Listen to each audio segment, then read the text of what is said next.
Então, vamos agora aqui à nossa convidada especial, Letícia. Boa tarde, Letícia.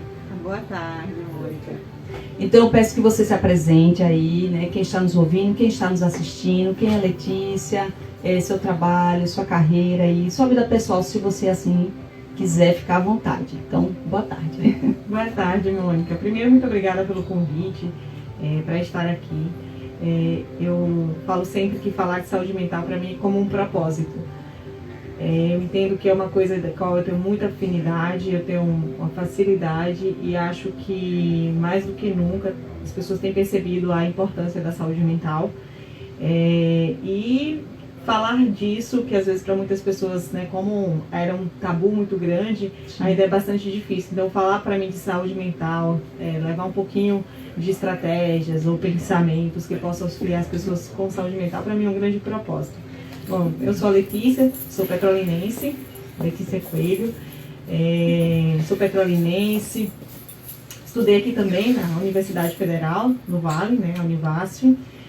Também tenho um mestrado lá pela Universidade Federal do Vale de São Francisco. Esse ano eu brinquei, né? Esse ano vai fazer uma década que eu me formei. Então, assim, já são 10 anos de psicóloga, trilhando essa caminhada até aqui. E que é uma área da qual eu sou muito apaixonada, em ser psicóloga. Que bom, eu que agradeço. Eu vinha buscando, se você quiser botar para cá, seria legal o Instagram. Porque aí pega você de frente. Não, só você sim. Mesmo, você de frente. Pra quem tá lhe assistindo, não, porque como você olha pra mim, pra não ficar de costa. Isso, perfeito. Pronto, então Letícia, eu agradeço muito ter aceito o meu convite. A gente não se conhecia, a gente está se conhecendo hoje pessoalmente. E eu sempre acredito assim, que é um desafio você aceitar um convite principalmente para quem, quando a gente não conhece, isso é um pouquinho, né, da nossa zona de conforto. E eu agradeço bastante, como eu disse, aqui o nosso quadro é realmente levar informação cada vez, né, para mais pessoas. E Janeiro Branco, que o objetivo maior, dentro daquilo que eu li e tudo, você, né, que tem mais conhecimento do que eu, a gente não trata as doenças, e sim buscar o bem-estar, né, o bem-estar físico, o bem-estar mental, o bem-estar social. Então, o Janeiro Branco é voltado para essas questões também, não é isso, Letícia? Isso, se você quiser complementar aí com outros. Isso, exatamente. Na verdade, assim, né, a saúde mental, de uma maneira geral, ela sempre foi colocada muito de lado, porque tem muito preconceito envolvido, né, então a ideia de que eu preciso de um psicólogo, ou preciso de um psiquiatra, ou preciso ir no médico para falar que não tô legal, né, com a minha saúde mental, era visto de forma pejorativa, né, aquelas velhas frases de isso é coisa de doido, isso é coisa de louco, né, é porque eu não consigo resolver os meus problemas, né. Então essas frases são frases cheias de preconceito, ou seja, a ideia de que você realmente não sabe, então, o que é a saúde mental de fato. E a saúde mental é esse bem-estar, né? Eu sempre brinco assim para os meus pacientes que, às vezes, o paciente chega lá, por exemplo, muito fissurado na ideia de parar de tomar uma medicação. Eu digo que esse não é o objetivo. Sim. O objetivo é a sua qualidade de vida, é o seu bem-estar. E se nisso tudo a medicação aos poucos for sendo retirada, né, isso que bom, mas se em algum momento você precisar dela, por exemplo, para continuar com essa qualidade de vida, é o que vai importar, digamos assim, tá? É o que importa nesse sentido. E nós todos, de uma certa forma, a volta e meia, podemos nos sentir, digamos assim, de forma mais fragilizadas, não necessariamente com uma patologia, ou uma psicopatologia, na verdade, e precisamos, às vezes, de um apoio justamente para olhar para essa saúde mental. Então, a ideia do Janeiro Branco é esse incentivo das pessoas a cuidarem da sua saúde mental. Certo. E na semana passada, quando eu anunciei que ela viria aqui, eu abri uma caixinha de perguntas e algumas pessoas mandaram as perguntas. Tem pergunta minha aqui envolvida, não vou identificar, né, as pessoas, porque eu acho interessante, até, enfim, eu achei que não deveria. Vamos lá. Então, a primeira pergunta, ela falou bem assim: o estresse pode ser considerado um fator para desenvolver a depressão? O estresse, ele como é que eu posso dizer? Ele é um pouco pontual, né? Sim. A gente diz assim que o estresse, assim que você retirar o estressor, todos aqueles sintomas de estresse que você estava sentindo, eles têm a tendência a cessarem, ou seja, a sumirem, né? Como se fosse um passe de mágica, né? Então, por isso que às vezes você identificar principalmente qual é o item estressor é muito importante. Porém, se você fica muito tempo exposta a um processo estressor, ele vai ganhando cada vez mais um status de estresse mais grave, né? Então, até entrar num processo, às vezes, de exaustão dentro do estresse, onde você fica com muitos sintomas físicos envolvidos, inclusive. E a permanência nisso por um tempo, ou a percepção do sujeito de não conseguir sair de dentro daquela zona estressante, pode ir levando ele a uma perda de sentido, né? Ele vai perdendo um pouco do sentido relacionada, né, à vida dele. E isso, digamos assim, sim, direcionar vocês para zonas mais depressivas, né? Isso num longo prazo, né? Não é nada assim, estou vivendo um estresse há um mês e fiquei depressivo por conta disso. Provavelmente não foi esse pico de estresse. A gente tem outras coisas anteriores a isso. Certo.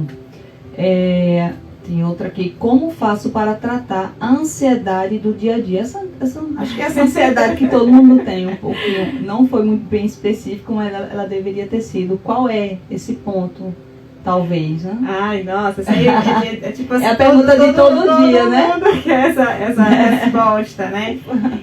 Eu diria que o principal, assim, é você aproximar, trazer para próximo de você atividades que você gosta de fazer, ou então estar com pessoas que você gosta de estar, você aprender a se aproximar do que te faz bem, para poder inclusive te ajudar digamos assim, a te renovar de forma energeticamente falando, assim, né, te dar mais energia para lidar com aqueles momentos mais difíceis.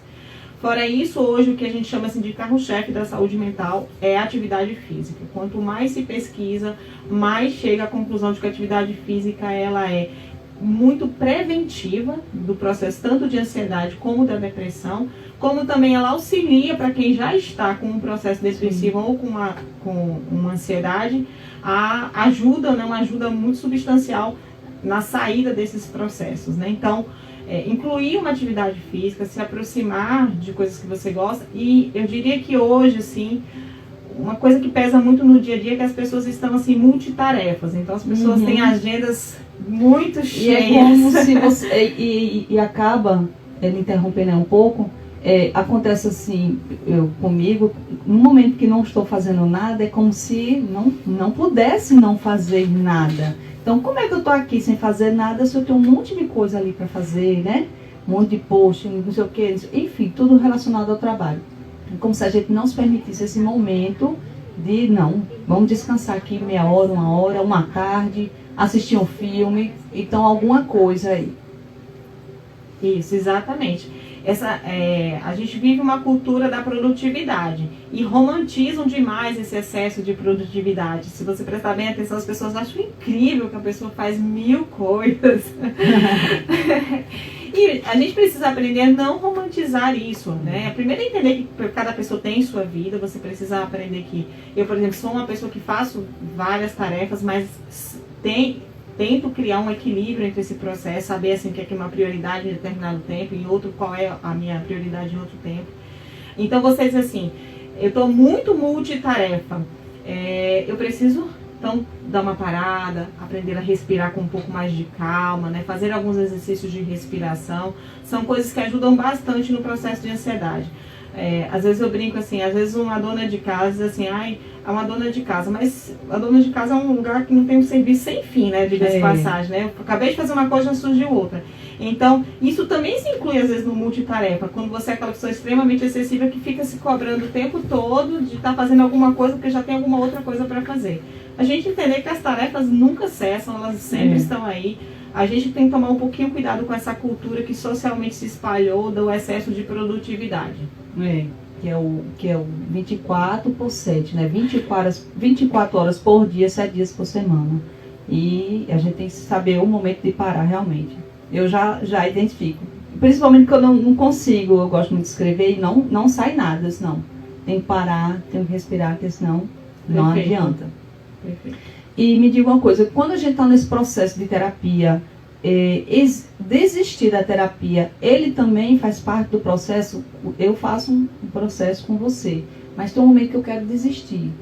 Pode ser, eu posso entender como parte desse processo? Às vezes sim, tá? Então, por exemplo, às vezes quando você está num processo ou depressivo, ou às vezes você tem outras psicopatologias, às vezes um borderline, por exemplo, às vezes eles são pessoas que às vezes têm um pouquinho mais de dificuldade de construir um vínculo mais duradouro dentro da psicoterapia.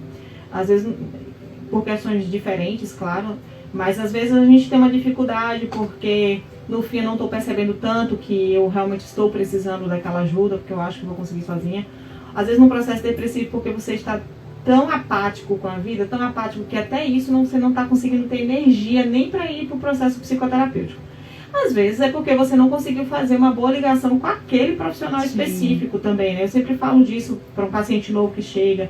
Se ele estiver precisando muito, eu digo, olha, se você não conseguir construir uma boa relação comigo, uma boa ligação, que é muito importante dentro da psicoterapia, não deixe de fazer psicoterapia. Procura outro profissional, tá? Que a gente tem outros profissionais e você vai conseguir encontrar um que você tem um pouco mais de identificação e consiga ficar. Que é importante, sem dúvida, dentro de um processo psicoterapêutico, é a permanência no longo prazo, tá? Porque a gente não... Assim, você chega, por exemplo, tendo uma crise de ansiedade, eu posso te ensinar vários exercícios baseados na sua rotina, no seu estilo de vida, que ajudam a sua vida naquele momento. Mas ali é como você assim, tô só apagando um fogo, tá? Sim. Tô só apagando um fogo aqui, que é uma crise. Mas a gente resolver as coisas mesmo, vai precisar de tempo, é um processo, né? A gente não aprende, a gente não fica ansioso do nada, a gente não fica depressivo do nada. Então, isso foi construído no longo prazo, no tempo. E do mesmo jeito, a gente vai precisar respeitar esse longo prazo para poder ir desconstruindo e construir um novo processo mais equilibrado, onde você se sente melhor com você mesmo e tem um pouco mais de qualidade de vida. Certo. Letícia, dentro das perguntas, tem uma que eu achei bem interessante, que algumas pessoas acabam rotulando, como você falou logo no começo, que psicóloga é pra gente louca e depressão é falta de Deus. Foi um termo que eu ouvi muito isso, eu li muito isso ao longo desse tempo, aí pra gente formular aqui. E eu queria que você falasse um pouquinho para que as pessoas que estão ouvindo, que já ouviram essas frases, esses termos, que bloquearam ela de procurar uma ajuda psicológica. A primeira coisa que a gente precisa entender é que, por exemplo, uma depressão é uma doença. Doença é porque a gente tem algo está desregulado e fica desregulado no nosso corpo mesmo, né? Então, assim, quimicamente fica desregulado. A gente vai precisar, por exemplo, por que a medicação ela sozinha não cura, né? A gente não usa nem esse termo dentro da saúde mental. A medicação ela vem para te ajudar a controlar um pouco mais a oscilação de humor, por exemplo, a você sentir um pouco mais de ânimo, no caso da depressão. Mas você precisa, os nossos comportamentos, a mudança desses comportamentos que vão, digamos assim, nos ajudar. E a gente precisa saber exatamente que comportamentos vamos mudar. E a gente precisa entender o seguinte, por exemplo, Mônica, né? A Mônica é especialista em organizar. Se eu mostrar minha casa para a Mônica, com certeza ela vai achar um monte de coisas, como organizar, como fazer, coisas que eu não consigo pensar, porque essa não é a minha área. Eu sempre digo, a minha área é comportamento. Sim. Eu sei exatamente, quando a pessoa está me contando, eu sei qual foi o comportamento provavelmente que desencadeou, como foi o que ela sentiu, né, e como foi a reação dela. E a gente vai mexer nesses tipos de estrutura, por exemplo, né? Então quando eu dou olha, eu quero que a gente faça assim agora, eu quero que a gente faça dessa maneira. Quando acontecer isso, vamos tentar essa estratégia, porque eu estou mudando um comportamento. Por que isso? A gente aprender que o comportamento também é uma área de conhecimento, como é a medicina, como é a área da fisioterapia, como é outra área do direito. E a gente precisa sair dessa coisa de dizer assim, dos meus comportamentos, eu sozinho tenho uma capacidade de, digamos assim, de mudar eles, modelar eles. Às vezes sim, mas às vezes não. E quando isso não acontecer, a gente tem profissional que são, por exemplo, os psicólogos, que podem nos ajudar a fazer essas modulações de comportamento, né? Então, sair dessa coisa de fraqueza, não tem nada a ver com fraqueza, muito pelo contrário. As pessoas que geralmente estão sofrendo, elas estão lutando com todas as forças que elas têm, forças assim que muitas pessoas nem imaginam que essas pessoas possam ter para estar ali lidando. Mas elas precisam sair, por exemplo, às vezes de uma repetição comportamental que elas não estão percebendo que estão presas dentro dessas repetições comportamentais. Que é justamente aí onde a gente faz uma intervenção, a gente tenta, digamos assim, mudar isso, como isso a gente vai mudando um pouco da percepção do sujeito, percepção sobre determinadas situações, porque a gente aprender a respeitar esse lugar. E você falou essa coisa de Deus, as pessoas falam muito isso, e hoje a espiritualidade, não é exatamente necessariamente uma religião, mas a espiritualidade Sim. é considerado como um item que ajuda muito dentro da saúde mental. Mas isso, como por exemplo a atividade física também pode ajudar bastante, diga-se de passagem, outros elementos podem ajudar, então, mas por si só a gente precisa entender que isso são elementos que podem me ajudar se isso tiver relação comigo, se isso parecer comigo. E é só um profissional que às vezes vai conseguir me ajustar melhor mesmo os meus comportamentos nesse caso. A gente aprender a olhar para isso mesmo como uma coisa profissional. Certo. E a família, né? A estrutura familiar, o quanto ela é fundamental, que ela pode tanto evitar, como ela desencadeia, né? Uma família, um irmão, um pai, uma mãe, tanto eles ajudam, como tem a família tóxica, né? Que ela pode realmente fazer com que você acabe tendo alguns transtornos, né? Algumas doenças, enfim. Qual a sua opinião relacionada à estrutura familiar? O quanto ela é fundamental, tanto para evitar, né? E você, como, né, analisando o comportamento, você também identifica que a família está prejudicando diretamente. Sim, sim, sim. Tem uma coisa que eu sempre brinco, que assim, família, a gente romantiza muito a questão da família, né? Uhum. E eu vejo as pessoas sofrendo demais porque a minha família não é a que eu esperava, ou a que deveria ser. Na verdade, a maioria das famílias tem problemas. Essa coisa romântica dessa coisa da família, ela é do nosso imaginário. Sim. Na vida real, ela, na verdade, na maioria das vezes é mais problemática. Por quê? Porque são pessoas diferentes, meio que assim, quase que obrigadas, já que elas são família, a conviver, a se tolerar, a tentar aceitar o comportamento do outro, que é diferente, por exemplo, de um amigo. O amigo, você escolhe, ele é seu amigo por uma identificação, então ele se identifica com você, né? Então, numa estrutura familiar, você ter conflitos, a gente precisa pensar isso mais como uma coisa natural e esperada. Ao invés de a gente ficar brigando com a ideia de que o outro precisa me aceitar. Nem sempre o outro me aceita, como nem sempre eu aceito esse outro. Agora eu preciso respeitar, que é diferente disso, né? Sim. Então, assim, o outro é diferente de quem eu sou, o outro faz escolhas diferentes das que eu gostaria. E eu vou aos poucos eu tenho que aprender a respeitar, do mesmo jeito que eu espero que o outro aprenda a respeitar os meus pontos de vista. Um dos grandes sofrimentos dentro de grupos familiares é porque algumas pessoas pensam que carregam a verdade, né? Então, eu sou a verdade, você tem que andar por este caminho, tem que ser desta forma. E não é exatamente isso, né? É uma pena, eu sempre brinco assim, é muito difícil quando a gente encontra alguém com um discurso da verdade, porque é mais difícil, né? Respeitar a diferença. Eu fiz assim, porque no meu tempo era assim, você, né? Tem que estudar isso, tem que se formar, porque é o que eu quero, é o melhor para você, e acaba anulando, né? Isso. Tem uma coisa também que é importante, assim, às vezes quando a gente cresce num lar, por exemplo, com pessoas ansiosas, a gente aprende pela própria imitação a ser ansioso. Uhum. Né? Então, porque a repetição, né? Isso, porque a imitação, né, é o nosso recurso primário de aprendizagem. Então, sim, a gente vê o outro e acaba depois reproduzindo aquele mesmo comportamento na maneira como lida com a vida, na maneira como interpreta com a vida. Então, sim, a gente tem componentes genéticos, por exemplo, dentro do processo da depressão, a gente tem componentes genéticos, mas também tem esse componente comportamental também. Eu cresci numa casa onde, né, as pessoas eram assim, isso pode com a base ali, o ambiente, né? A gente tem que identificar qual é o nosso ambiente, quem está ao nosso redor. Isso. Né? O pai, a mãe, o que está lhe fazendo, o que está lhe prejudicando, né? O que está lhe ajudando. A gente precisa identificar, ter esse olhar. Às vezes eu falo assim, que eu falo mais da mãe, né? Meu pai já faleceu há muitos anos. Por que a mãe, a gente tem que aceitar tudo o que ela fala, né? Às vezes eu bato um pouco de frente com minha mãe relacionada a isso. Porque a gente tem que ouvir tudo, a gente tem que aceitar tudo. Não, a gente tem que ter esse filtro, né, ver o que é bom pra gente, o que não é, respeitar, né, não estou dizendo você agredir, enfim, mas respeitar, ouvir e trazer para si o que é melhor, né? Perfeito, esse filtro, principalmente esse filtro, né, porque quem está em algumas figuras de poder, por exemplo, é minha mãe, é meu pai, é minha tia, né, meu tio, é minha avó, meu avô, essas pessoas, quando elas estão numa figura de poder, elas se sentem na posição de te dizer como ser, como fazer.